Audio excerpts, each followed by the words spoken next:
परमहंस दयाल जी महाराज की जय। बोलो नगली निवासी सदगुरु भगवान की जय। बोलो माला वाले सदगुरु महाराज की जय। बोलो सारे संतन समाज की जय।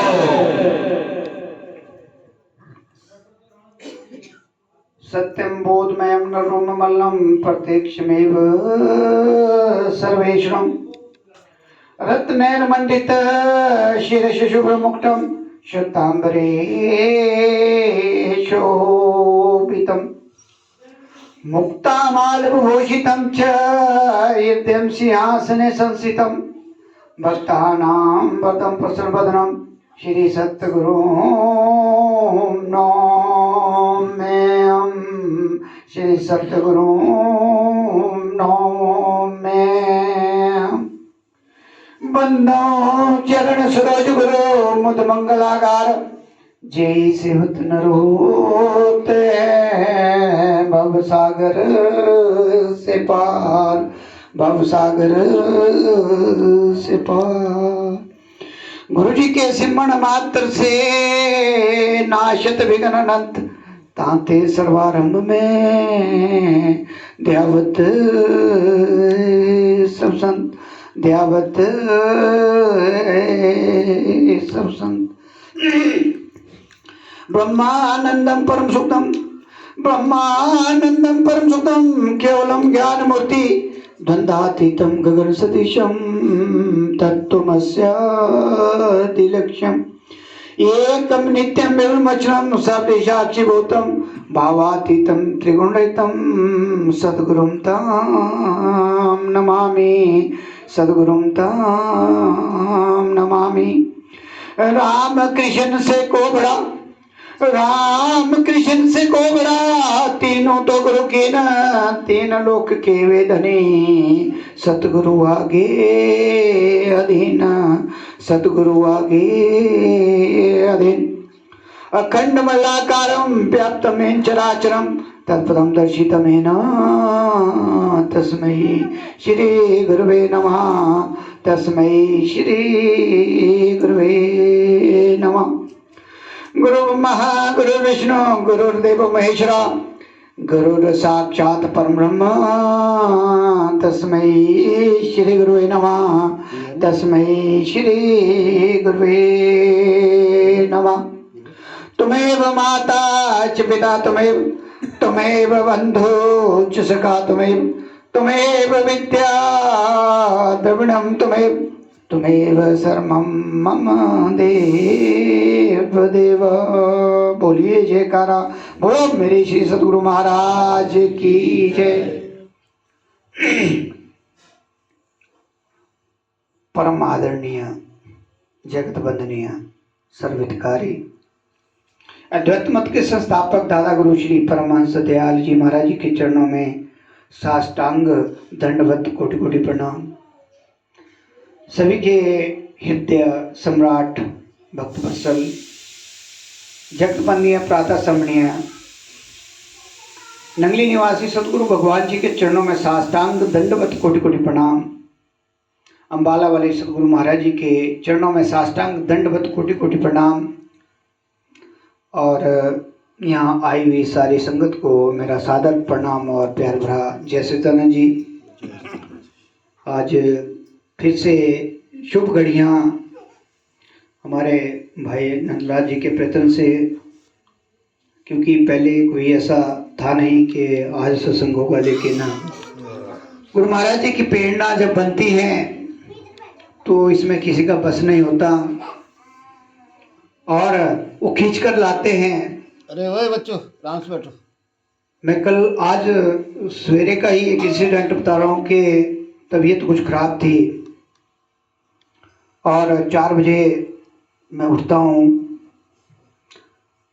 जब 4 बजे तो मेरा दिल नहीं किया उठने के लिए, बड़ी कोशिश की, शरीर काम नहीं कर रहा था। 5 मिनट में थोड़ा सा वैसे ही, मतलब मन दोनों साइड को चलता है। मैं इसलिए कह रहा हूँ कि हमें कैसे काल के जाल से बचना है। जो आप काम करते हैं, दिनचर्या में काम करते हैं सारा, उसे हमें कैसे अपने को ढालना है। तो 5-4 मिनट मन कभी इधर जाए, कभी इधर जाए, कभी इधर जाए, कभी इधर जाए, लेकिन आखिरकार मन को मना लिया और बाहर घूमने चला गया। 15 मिनट तक थोड़ा मैं घुमा फिरा। उसके बाद वो जितना भी मन का जो एकाग्रता है एकदम से बनी, और 5:45 तक मुझे पता नहीं कि मैं कहाँ था, क्योंकि मन को हमने इसको कंट्रोल करना है। इस सत्संग का मतलब है जो आपको जो नाम दिया जाता है उसके जरिए हमने अपने आप को कंसंट्रेट करना है मेडिटेशन के द्वारा, जो आपको विधि बताई गई है। हमारा मकसद ही ये है, और आगे अब मकसद और ज्यादा बन गया है कि हमें हर जीव को जगाने की आज्ञा मिली है। तो हमें हर जीव को जगाना है कि हम ऐसा ना हो जैसे सत्संग में आए हैं फॉर्मेलिटी है कि खाना पीना किया और चले गए, सवेरे पशु चराए, गाय अपना काम किया, फिर चले गए खेत को, बकरियां चराई, शाम को आए, उड़े परे की बातें की, खत्म हो गया काम। हमारा एक एक सेकंड जो हमें मिला है उसकी वैल्यू को समझना है। सत्संग का नाम सत्य का ज्ञान। ऐसा ना हो कि खान पान में हमारा जीवन निकल जाए, और इतना प्रयास प्रयत्न करते हैं महापुरुष लोग, और हम फिर वैसे खाली के खाली चले जाएं, और बाद में यम त्रासदी का जो जंगल है वो बहुत बड़ा लंबा है। एक मैं एक छोटा सा भी सुन रहा था कि एक जेंटलमैन था, बहुत जैसे नेता लोग होते हैं, उसकी मृत्यु हो गई और वो चला गया। उसकी पेशी लगी धर्मराज के पास। ध्यान से सुनना। अब जैसे सभा बैठी होती है तो धर्मराज ने उसे पूछा कि भाई तेने स्वर्ग में पहले जाना है, उसकी जैसा उसका स्वभाव था उसी तरह से, या तेने नरक में जाना है? उसने कहा कि मैंने दोनों जगह देखनी है, उसके बाद डिसीजन लूंगा कि पहले मैंने स्वर्ग को भी देखना है, नरक को भी देखना है, फिर उसके बाद मैं सोचूंगा कि कहाँ जाना है। तो हुआ क्या कि पहले जो धर्मराज के मंत्री थे वो उनको स्वर्ग में ले गए। जब स्वर्ग में ले गए तो वहाँ बड़ा शांत वातावरण था, कोई ऐसी चीज़ें नहीं होती जो हमारे संसार में होती हैं। उसने देखा यहाँ तो कुछ भी नहीं है, बोरिंग काम है, बड़ा साइलेंस है, ना यहाँ खाने का, ना पीने का, ना कोई नाचने ना गाने का, कोई प्रोग्राम नहीं हो रहा है, यहाँ तो बहुत शांति है कहते। तो वो कुछ समझ नहीं आया उसको। उसके बाद उसने कहा कि मेरे को नरक में ले चलो। तो दूत जो है, मंत्री जो थे उनको नरक में ले गए। वहाँ क्या था कि जब सामने देखा तो वहाँ खूब परियां नाच रही हैं, खूब ढोलक बज रहे हैं, चारों तरफ मदपान खान, मतलब हर प्रकार की विलासता की चीजें। उसको मतलब जो प्रथम दृष्टया जिसको बोलते हैं, हमारे लीगल में कहते हैं प्राइम ऑफ साई केस, प्रथम दृष्टया। तो हुआ क्या कि वो बड़ा खुश हो गया कि ऊपर तो कुछ भी नहीं है, वहां क्या बोले, कहते हैं स्वर्ग में लोग कहते हैं कि स्वर्ग स्वर्ग स्वर्ग लगा रखते हैं। तो जैसे ही उसने बोला जी मेरे को तो नरक ही ठीक है जी, नरक में जाना है, बस जाने की बात थी। उसके बाद क्या देखता है, जब अगला स्टेप आता है कि वहाँ बिच्छुओं से जीवात्माएं त्रासित की जा रही हैं, कड़ाहे में डाली जा रही हैं, कोई सांपों से उनको कटाया जा रहा है, कोई खुलते हुए खून में जीवात्माओं को उनके कर्मों के अनुसार डाला जा रहा है। उसके रोंगटे खड़े हो गए, कहते आपने तो हमारे को ये दिखाया था कि यहाँ तो ऐसा होता है। तो उन्होंने कहा कि ये संसार भी ऐसा ही है। हम क्या कर रहे हैं, हम संसार के जो पदार्थों में हैं, भोग विलास के पदार्थों में हैं, मस्ती के पदार्थों में हैं, खान पान के पदार्थों में हैं, उसमें खोए हुए हैं। और जो असली काम है हमारा, उस तत्वों को जानना, जो नाम आपको दिया है, उसको हम भूल बैठे हैं। और वो जो दिखावा जो संसार का जैसे उसको दिखाया, उन्होंने कहा वहां दूतों ने कि हम ऐसे ही दिखाते हैं, पहले दिखता ही ऐसा है, लेकिन बाद में वो सारा जो है प्रताड़ित करता है, हमें दुख मतलब उससे काटने पड़ते, वैसे ही संसार में हो रहा है। लेकिन हम एक कान से सुनते हैं और दूसरे से निकाल देते हैं। ये संसार भी वैसा ही है, यहाँ दिखावा ज्यादा है, जो दिख रहा है वो हो नहीं रहा, लेकिन हम उसी पे बिलीव कर रहे हैं और उसी के अनुसार हम बंधनों में फंसे हुए हैं। और बाद में जब समय आता है, आचे निर्वाचे गए गुरु से किया ना हेत, अब पछताए क्या होत, जब चिड़ियां चूक गई खेत। जब कान बंद हो जाते हैं, ऊपर से सुनना बंद हो जाता है, टांगे बाजू सारे वो जवाब दे देते हैं, उसके बाद सोचते हैं कि नाम लिया जाए और अब नाम की कमाई की जाए। जब समय था जवानी में तब तो सोए रहे हैं, रात गवाई सोई के दिन गवाया खाए, हीरे जैसा मुल्क जन्म कौड़ी बदली जाए। लेकिन आप वैसे नहीं हैं, मैं एक जनरल बात कर रहा हूं। हमें इस चीज से सीख लेनी है कि असली कमाई हमारी संसार की नहीं है, असली कमाई है नाम की कमाई। जो नाम आपको बख्शा है ये बड़े सौभाग्य से मिलता है। इस नाम के जरिए ही हमारा बेड़ा जो है पार होना है। अगर हम नाम की कमाई नहीं करेंगे, आगे बैठे सत्संग सुना, इसमें पुण्य बनेंगे आपके। जैसे उसमें कहा जाता है भागवत में, तीर्थ गए एक फल, गुरु मिले फल चार, सतगुरु मिले अनंत फल, कहे कबीर विचार। ये कहा गया है, हमने नहीं कहा है, ये गुरु की वाणी है। उसमें कहा गया है कि ऐसा ऐसा फल मिलता है। अगर हम नाम की कमाई नहीं करते तो हमारा ग्राफ पापों का, कर्मों का ऊपर की तरफ बढ़ेगा और वो तब तक हमारा आवागमन खत्म नहीं होगा। उसके अनुसार जैसे मैंने नरकों की बात कही, मान लो आपने दुष्कर्म किए हैं, कोई बड़े जैसे होता है, कोई काटने का काम करता है, जैसे जैसे जैसे प्रोफेशन में है, तो उसमें मैंने पढ़ा कि एक अगर सिर काटा जाता है बकरे का, बकरी का जो भी है या दूसरे का, उसके 10 सिर काटे जाते हैं जो उसका एक काटता है। ऐसा भागवत में लिखा गया है, इसको प्रमाणित किया है महापुरुषों ने।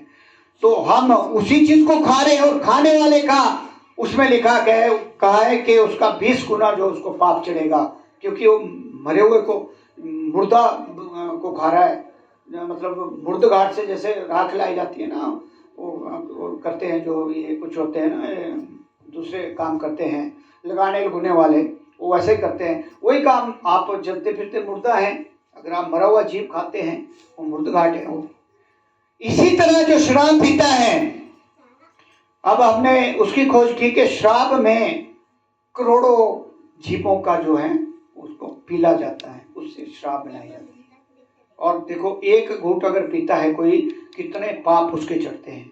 वो महानर्क का, हम उस महानर्क में जाने के लिए, जो मैं कुंभी नरकों की बात कर रहा हूँ, 36 प्रकार के नर्क हैं, उसमें हमें खुलते हुए वो खून के बीच में डाला जाता है और कढ़ाई में जो ऊपर से पानी होगा, ऊपर से वो जीव फेंके जाते हैं, उसके आत्मा, उस जो जीव होता है इतना कहलाता है कि वहाँ आवाजें सुन के मतलब जो है, जो दूसरी आत्माएं आती हैं वो बिल्कुल वो हो जाती हैं।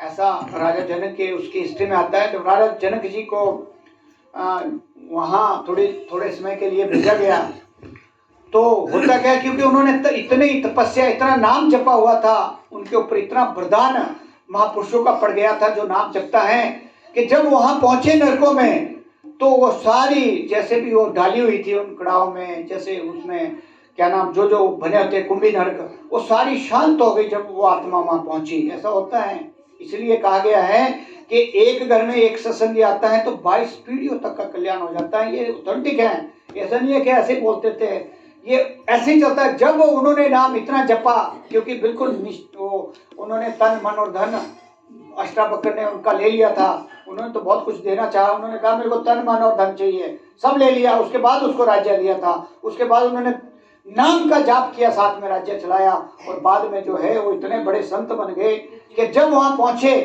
ये प्रैक्टिकल आया है, तो वहां जो सारी रूहें शांत हो गई उनके पहुंचने पे।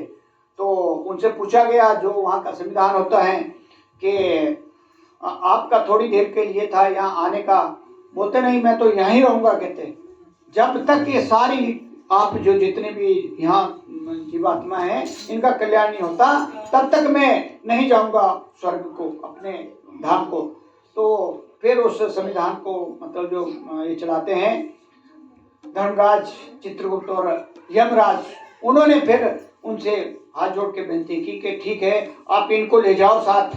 क्योंकि ऐसा होना था अगर वो वहीं रहते तो जितनी भी आत्माएं जानी थी जिन्होंने पाप किए सब वहां से शुद्ध होती और शांत होती जानी थी। उनका जो प्रकृति का सिद्धांत है, उनका जो अपना वो संविधान है, उसमें अड़चने आनी थी।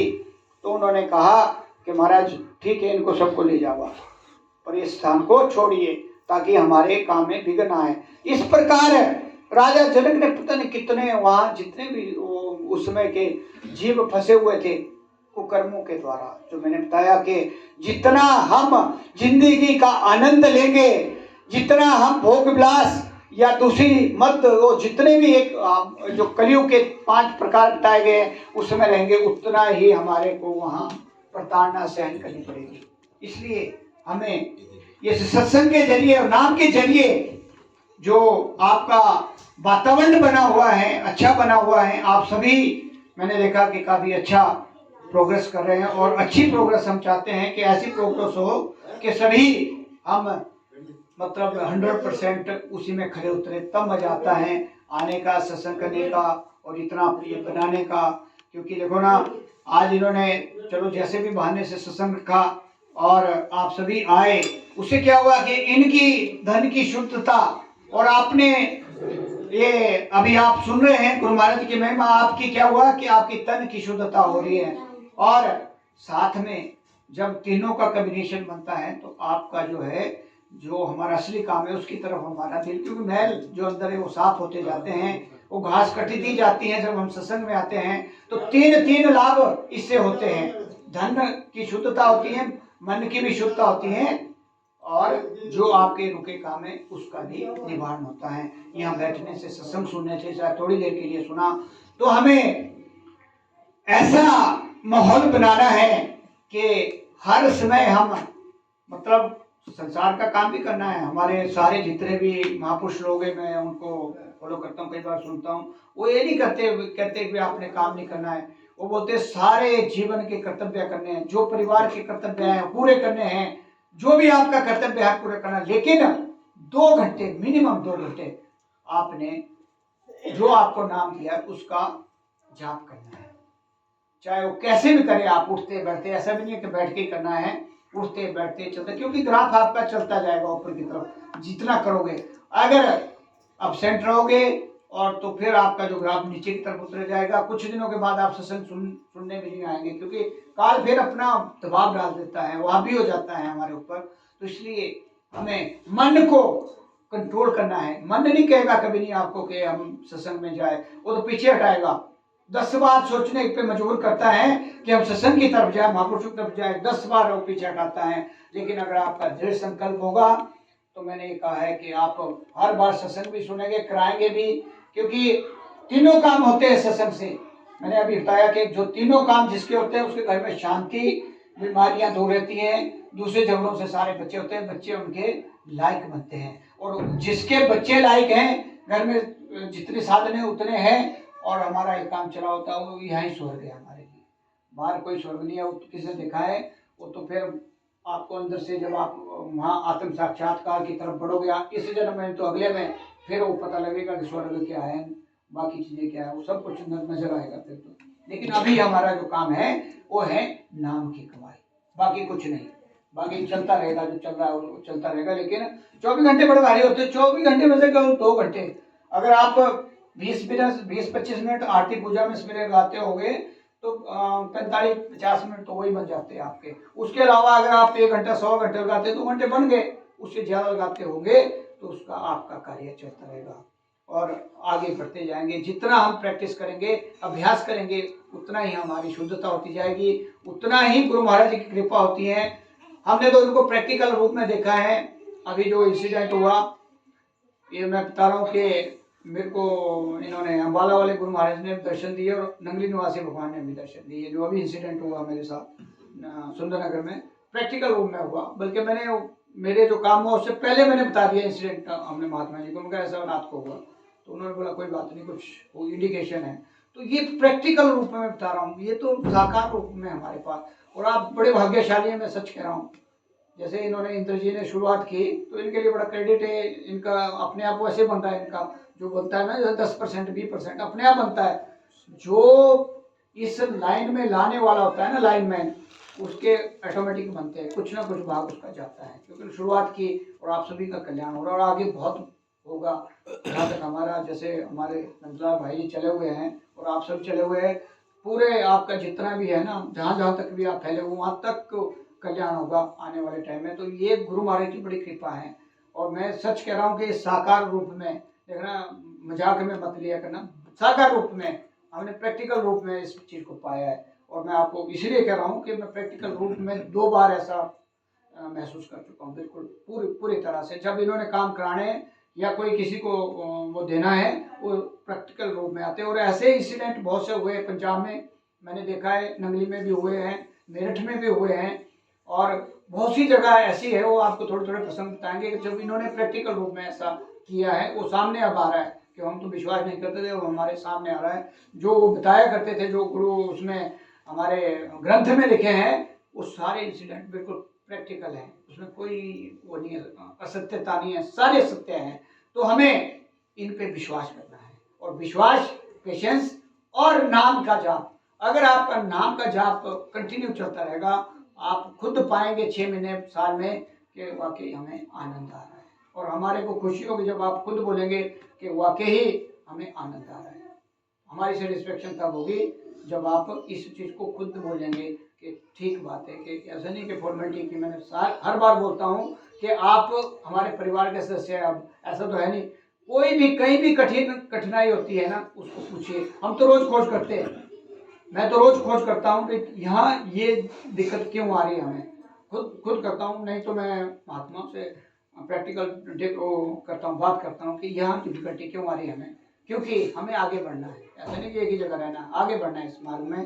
तो मेरे ख्याल कोई प्रसंग आगे चलाऊंगे तो समय आगे इजाज़त नहीं दे रहा है।